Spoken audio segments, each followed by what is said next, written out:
చేయాలంటే వచ్చినట్టు nomination paper తీసుకోవడం, సీరియల్ నెంబర్ రాసేయడం, నామినేషన్ పేపర్ తీసుకోవడం, సీరియల్ నెంబర్ రాసేయడం. సో ఇవన్నీ రాసేసుకొని ఒక్కటే మీరు మీకు ఆల్రెడీ షీట్ ఇచ్చినారు, రిజర్వేషన్ ఇచ్చినారు. సో బీసీ ఉమెన్ ఉందంటే బీసీ ఉమెనే ఇచ్చినారా లేదా అది చూసుకోండి. బీసీ ఉమెన్ అని వాళ్ళు డిక్లేర్ చేసినా సరిపోతుంది. బీసీ ఉమెన్ అంటే సీరియల్ నెంబర్ రాసేసుకోండి. వాళ్ళు బయటికి పంపించేసాను. సో ఇద్దరిని బయటికి పంపించేసి ఓన్లీ ఆ క్యాండిడేట్ ఒక్కనే కూర్చోబెట్టండి. Only in case candidate illiterate ఉన్నారు, లేడీ క్యాండిడేట్ ఉన్నారు, వాళ్ళ హస్బెండ్ ఉండాలా అనేసి అనుకుంటే సరే పెట్టండి. అంతేగాని ఇంకా వేరే వాళ్ళు మేల్ క్యాండిడేట్స్ అవసరం లేదు. సో వాళ్ళని ఇద్దరిని బయటికి పంపించేస్తే క్యాండిడేట్ ఒక్కనే కూర్చోబెట్టండి. తర్వాత ఓవర్క్రౌడ్ అవుతా ఉన్నది వేరే దగ్గర. సో మీరు ఏం చేయొచ్చు అంటే నామినేషన్ పేపర్స్ ఫస్ట్ అందరికీ కట్టకట్ట తీసేసుకోవాలి.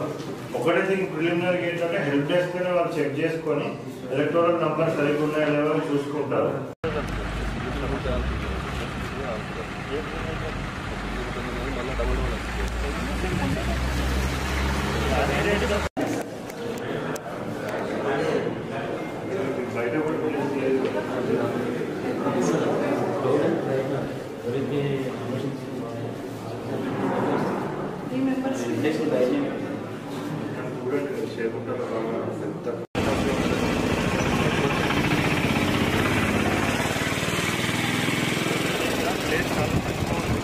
బయట జాగ్రత్త క్రౌడ్ మేనేజ్మెంట్ చేయాల్సి వస్తుంది.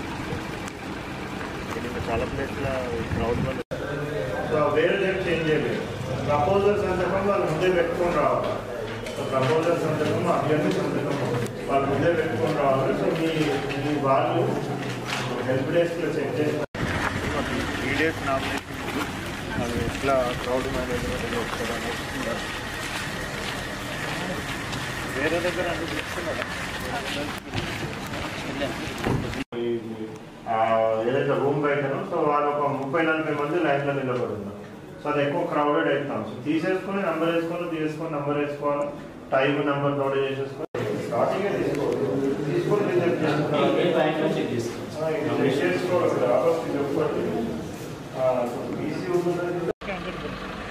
అప్పుడు మనకు లోపల క్రౌడ్ కాదు. మీరు ఇంట్రెస్ట్గా చెప్పి ప్రపోజల్ మాత్రం ముందే సంతకం పెట్టేసుకుంటే అయిపోతుంది.